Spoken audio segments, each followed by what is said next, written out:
नमस्कार, आप देख रहे हैं न्यूज 21। आपके साथ मैं हूं रितिका पांडे। देखिए, हम बात आज करेंगे कैसे मुद्दे पर। आज हमारे साथ एक ऐसे मेहमान जुड़ेंगे जिनकी जो इन्फॉर्मेशन है हम डैम श्योर कि आप सबके बहुत ज्यादा काम आने वाली है, क्योंकि स्वास्थ्य जो है हमारे जीवन का सबसे एक महत्वपूर्ण हिस्सा है। हम स्वस्थ हैं तो सब कुछ हो सकता है। देखिए, कहते हैं ना, जहां दवा सिर्फ कारोबार नहीं रह गई, एक सेवा है। आज हम मिलेंगे उस शख्स से जिन्होंने आम आदमी तक सस्ती दवाइयों और टेस्ट की पहुंच बनाई है। अशोक जहांगीर आज हमारे साथ रहेंगे। जिन आपको बता दें, अशोक जहांगीर जो कि दवा इंडिया, जर्निक फार्मेसी और रेडक्लिफ लैब्स के फ्रेंचाइजी ओनर हैं। तो हम चाहेंगे अशोक जहांगीर जी हमारे साथ जुड़े और उनसे आज हम काफी सारी जो वार्तालाप है वो करेंगे और जानेंगे कि किस तरीके से जनहित के लिए वो काम कर रहे हैं। आपको बता दें कि अशोक जहांगीर जो है फार्मेसी फील्ड से काफी समय से जुड़े हुए हैं, रेडक्लिफ लैब्स के फ्रेंचाइजी ओनर है। तो हमारी टेक्नीशियन टीम से हम चाहेंगे, टेक्निकल टीम से, कि अशोक जहांगीर जी से हमारा संपर्क कराएं और उनसे आज हम काफी सारी वार्तालाप करेंगे, जानेंगे कि किस तरीके से सस्ती दवाइयां जो हैं आम जनता तक पहुंचाई जा रही हैं और किस तरीके से टेस्ट है। और काफी सारी टेस्ट से जुड़ी जो अगर हम बात करें तो आजकल मौसमी जो बीमारियां हैं वो लगातार बढ़ती जा रही हैं। तो उनसे जानेंगे कि किस तरीके से जो रिपोर्ट्स वगैरह आती रहती हैं उसमें सबसे ज्यादा क्या प्रॉब्लम्स आ रही हैं, किस तरीके से उसका निस्तारण हो सकता है। हमारी टेक्नीशियन टीम से चाहूंगी कि अशोक जी से हमारा संपर्क कराएं, काफी सारी वार्तालाप करेंगे। अशोक जी, सबसे पहले आपका बहुत बहुत नमस्कार करना चाहेंगे और बहुत बहुत स्वागत करते हैं आपका। नमस्कार। अशोक जी, आपसे जानना चाहूंगी, आप रेडक्लिफ जैसी कंपनियों की जो आपने शुरुआत की है, आप फ्रेंचाइजी ओनर हैं, दवा इंडिया की भी बात करें तो कोई आपके निजी अनुभव था जिससे आपको उसने प्रेरित किया है? क्योंकि अगर मैं बात करूं, रेडक्लिफ लैब जैसी कंपनियां ग्रामीण भारत में कैसे स्वास्थ्य सुविधाएं जो है अपनी पहुंचा रही हैं, किस तरीके से काम कर रही हैं। बहुत ज्यादा लोग आधुनिक चीजों को जानते नहीं है, तो आप लोग किस तरीके से काम कर रहे हैं? एक्चुअली मैम, जैसा कि हम देख रहे हैं कि आज की दिनों के अंदर हर घर में दूसरा या तीसरा आदमी बीमार है और बीमारी से सबसे ज्यादा जो खर्चे है वो दवाइयों के हैं। दवाइयों के खर्चे इतने हो जाते हैं कि जो मिडिल क्लास वाले फैमिली है वो उसको एक्सपेंस को सहन नहीं कर पाती। इसलिए हम लोगों ने जो दवा इंडिया जेनेरिक फार्मेसी स्टार्ट की, जिसपे हमारे पास वही मेडिसिन होती है जो मार्केट में अवेलेबल होती है। कंपोजिशन वही होता है लेकिन कॉस्ट मिनिमम होती है। जैसे बात करें बीपी और शुगर की मेडिसिन की, तो मार्केट में वही एक पेशेंट का बिल है वो अप्रोक्स 3000 के समथिंग बन जाता है और वही पेशेंट का बिल हमारे पास लगभग 800-900 का बन जाता है। तो इस तरीके से कहने का मतलब है जो दूर दराज के लोग हैं, जो थोड़े से मध्यम वर्ग के लोग हैं, उनके लिए एक बहुत अच्छी सुविधा जो है वो आप लोग लेकर आए हैं। साथ ही आपसे जानना चाहूंगी मैं अशोक जी कि जेनेरिक मेडिसिन की अगर हम बात करें, जेनेरिक मेडिसिन को लेकर लोगों में अब भी संदेह है।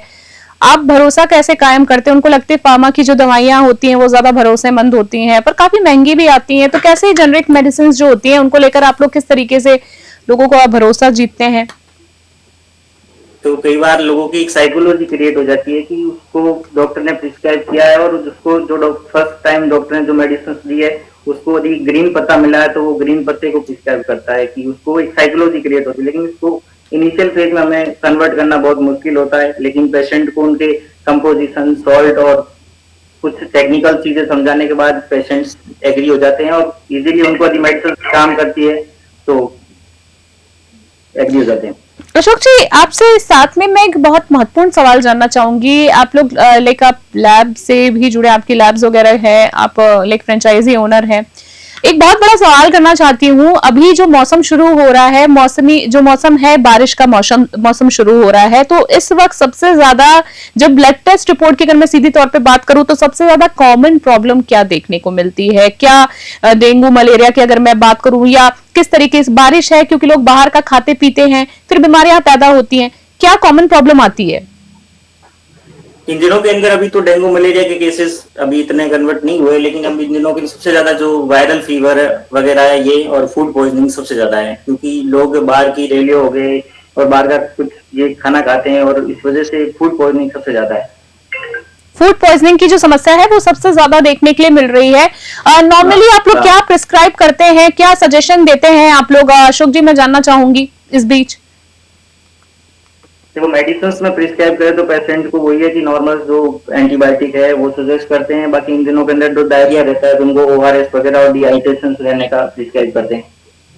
बेसिकली आपका कहने का मतलब है कि मौसमी बीमारियों में जो अभी तक है वायरल जो है सामने आ रहा है, और आप लोग जो प्रिस्क्राइब करते हैं वो ये रहता है कि इन चीजों से, बाहरी चीजों से अभी बचे। आपसे ये भी जानना चाहूंगी अशोक जी, क्या सरकारी योजना और नीति निर्माताओं से आपको सहयोग मिलता है या चुनौतियां ज्यादा है? क्योंकि अगर मैं बात करूं तो आपके मॉडल में मुनाफा कम है, तो आप इसे सस्टेनेबल कैसे बनाए रखते हैं? लाइक ये बिजनेस की अगर मैं बात करूं, दवाइयों की बात करूं तो देखो, स्टार्टिंग में तो ये सारी चीजें रहती है, लेकिन जब पेशेंट्स को, डॉक्टरों को ये सारी चीजें समझ आ जाती है तो पेशेंट डायरेक्ट टू डॉक्टर से न कनेक्ट होकर डायरेक्ट फार्मेसी से कनेक्ट हो जाता है, और उसी की फैमिली में, और पेशेंट सेटिस्फाई होता है तो अपने 4 लोगों को और सेटिस्फाई कर लेता है, तो हमें डायरेक्ट उस समय कन्वर्ट करने की दिक्कत नहीं आती।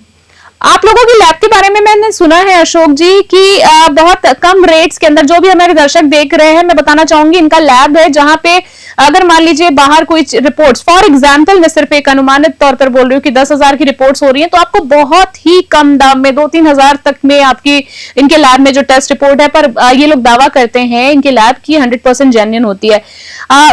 आप क्या बताना चाहेंगे दर्शकों को? क्या आप लोग गारंटी लेते हैं कि आपके लैब में जो भी रिपोर्ट्स होती हैं, अगर हम बाहर से कहीं उसको लाइक सर्वे करवाएं उसको, तो वो सेम रिपोर्ट्स होंगी?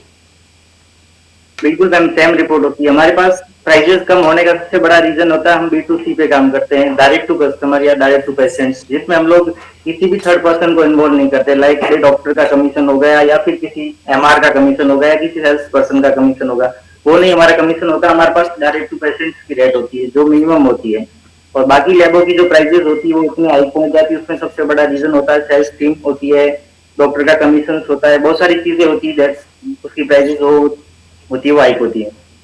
सो बेसिकली अशोक जी, आपको कहना है कि अगर हम दोनों रिपोर्ट्स को, अगर आपके यहाँ की लैब की रिपोर्ट्स को और बाहर की रिपोर्ट्स को अगर हम कंपेयर करें तो दोनों जो है वो सिमिलर ही होने वाली हैं। ठीक है, आपसे जानना चाहूंगी कि प्राथमिक स्वास्थ्य केंद्रों और सामुदायिक स्वास्थ्य केंद्रों में मशीनें तो हैं लेकिन टेक्नीशियन जो है वो नहीं है, ये बहुत बड़ी प्रॉब्लम चल रही है। दवाएं हैं पर डॉक्टर्स नहीं है, तो क्या सिर्फ भवन बनवा देने से स्वास्थ्य सेवाएं बेहतर मानी जाती है? ये आप मेडिकल सेक्टर से इसलिए मान रही क्योंकि इस तरह के जो मुद्दे हैं ये बड़े कॉमन देखने को मिलते हैं कि आए दिन अस्पताल तो खुले हैं, लोग अपना भत्ता ले रहे हैं, सरकारी नौकरी का पैसा वसूल रहे हैं, पर अवेलेबल नहीं। इस तरह की कॉमन प्रॉब्लम पे बाकायदा आप क्या कहना चाहेंगे? मैम, इस प्रकार की तमाम चीजों के लिए तो ज्यादा तो मैं इस बारे में तो क्या ही कहूँ, लेकिन इस प्रकार की चीजों के लिए सरकार को जो भी सामुदायिक केंद्र बनाए, वहां पर सुविधा आम जन के लिए जो भी सुविधा हो उपलब्ध करवाए, तभी उनको फायदा होगा। आखिरी 2 सवाल आपसे जानना चाहूंगी। अगर मैं बात करूं तो सरकारी अस्पतालों में डॉक्टर्स और मेडिकल स्टाफ की भारी कमी देखी जा रही है, जबकि अगर मैं बात करूं बजट और भर्तियों की घोषणा हर साल होती रहती है, तो क्या यह भ्रष्टाचार है या लापरवाही है या सिस्टम की असफलता है? बतौर मेडिकल फील्ड के एक पर्सन होने के नाते इस पर आप अपनी क्या राय रखना चाहेंगे? सरकार से हमारे मंच के माध्यम से क्या कहना चाहेंगे? मैम, ये सिस्टम की असफलता ही कह सकेंगे, क्योंकि सरकार को देखा जाए तो बहुत सारे मेडिकल फील्ड के अंदर बहुत सारी चीजें हैं जिसके अंदर बहुत सारे पद है वो वैकेंट पड़े हैं, लेकिन जहां पर 10 की वैकेंसी है वहां पर एक स्टाफ काम चला रहा है, तो असुविधाएं और आमजन को होगी।